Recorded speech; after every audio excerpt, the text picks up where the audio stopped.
Welcome back to your channel. My name is Brad, and today we're going to go through the Roundhill roundup and talk about the future distributions and where they will probably be next week.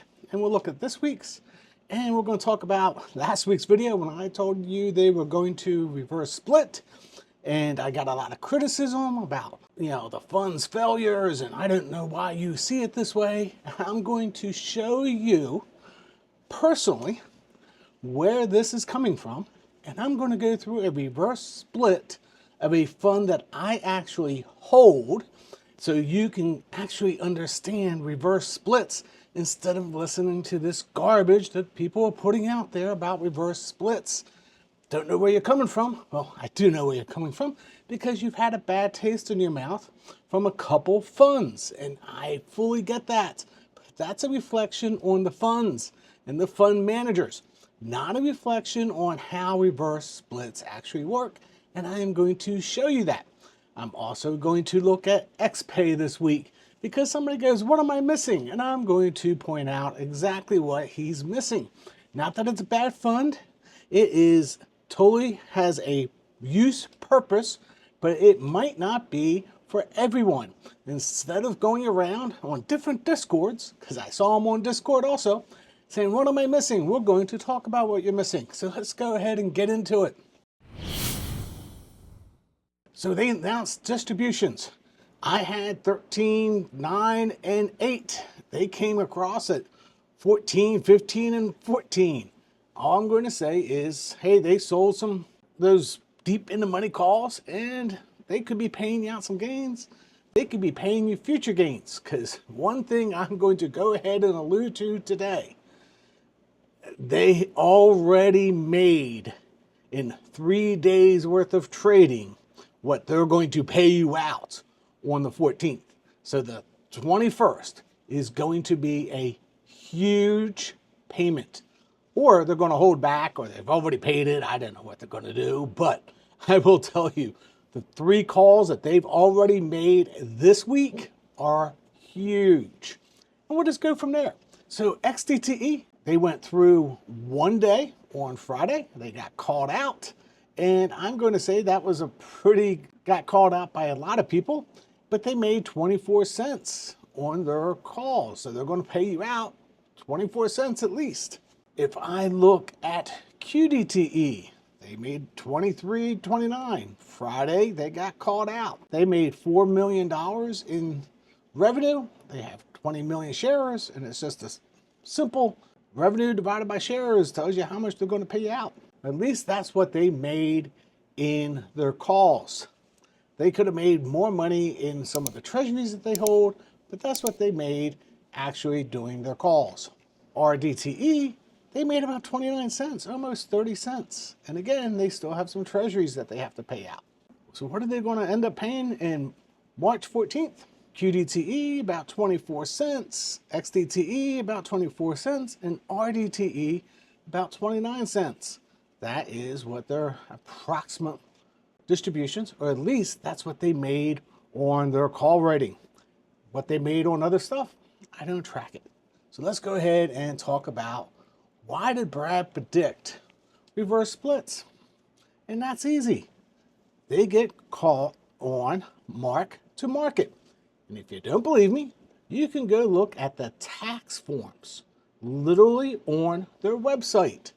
So here it is on their tax form. They tell you that on XDTE, except for the dates of the 19th and 26th, it was return of capital.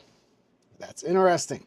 So I go back down to when the pay dates were. And I look at the 20th and 27th, box 2A, total capital gains distribution. It is right there. So if you got your tax forms and you're actually doing your taxes, which now I'm starting to wonder if people are actually doing their taxes, they're telling you this on your tax form. And by the way, this is 100% transparency. I am going to give Roundhill an A+. This is actually on their website. You can go download this and look at it for yourself. It's out there. There's nothing hiding. I wish every fund would do this, because then we would be able to know exactly what was return of capital, what was total capital gains that they're paying out, ordinary income. It's all out there. They literally gave you month by month what it was, and it's out on their website. So transparency from Roundhill, I am going to give them an A+ on this one. I mean, no doubt about it. If I had this from Neos or any of these other funds, it would be a whole lot easier for me to tell people, hey, this is tax efficient or not tax efficient. So go ahead and go out to their website, go to their supplement tax information, and it is right there. You can see it. It's right where the 19A1s are located. So where's Brad going with this whole conversation?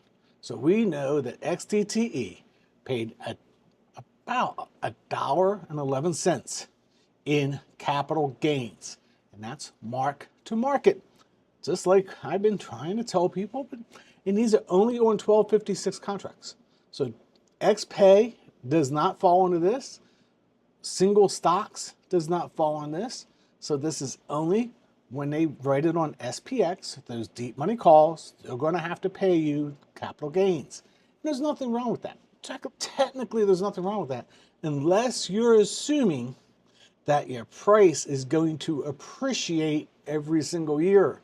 Now, if you're thinking it's going to appreciate every single year, you're in the wrong funds.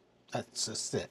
So when I look at XTTE and I look at that and see, you can tell that how the price dropped. The price is not going to recover beyond that. So it can go above it, and it can go up. If it gets back up to where it was before, guess what? They're going to end the year pay you those capital gains again. That's how it works. Nothing wrong with it. Just how the fund is actually functioning. And every time they do that, those capital gains comes right out of your NAV. That's where I started doing the back math and calculations and assumed that we have a bad year. Now, if I look at QDTE, you can see the same thing. You can see back in December, the price dropped, and that became the new level. So you're going to see how that drops over time. RDTE, the same thing. It drops over time. It really does. It drops over time, and that is just a function. And we can go back and look exactly at that December time period, and we can start seeing those drops of even RDTE paying out that 4 cents. Now, if we look at total returns, and this is the whole function of this, if we look at total returns, QDTE is right there with the Qs, beating them sometimes, not beating them at other times, but they're right there. XTTE against SPY, they're right on top of each other, slowly beating it. And if I look at RDTE, it is definitely beating IWM. It is. The charts aren't lying to you, right? So at the end of the day, here's the whole comment, is some people are taking 100% of the distributions, and they're going to find themselves probably a little short when it comes time for a reverse split. They will. If you're taking your certain percentage, you're probably okay. And as long as you know what's going on with the funds, you're totally fine. Now, I have funds that I know that have NAV erosion. I'm fully aware of that. I fully accept it. I mean, I can look at many price charts and go, well, that has NAV erosion over time. Yes, it does.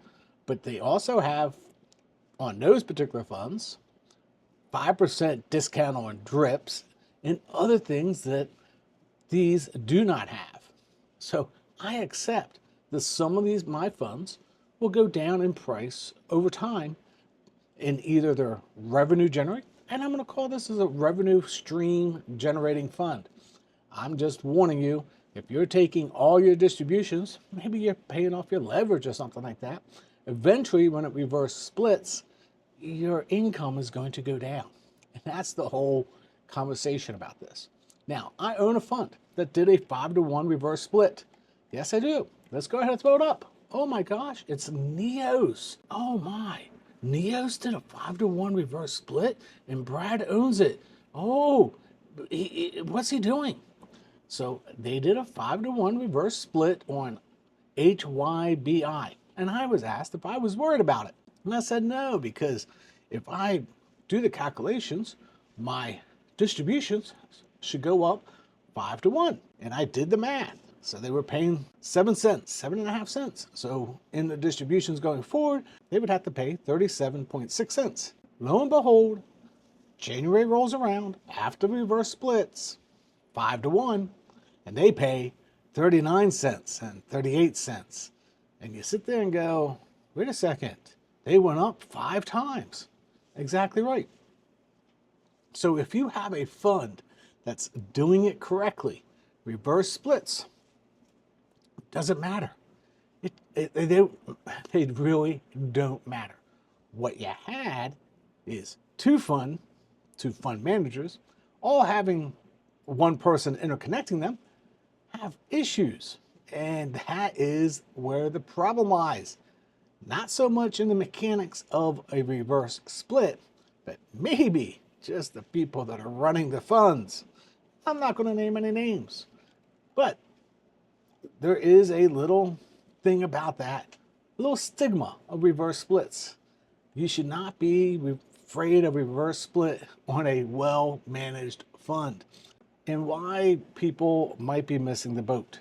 I think it's a great fund. I'm going to prelude this. It's a great fund with a very great use case in it.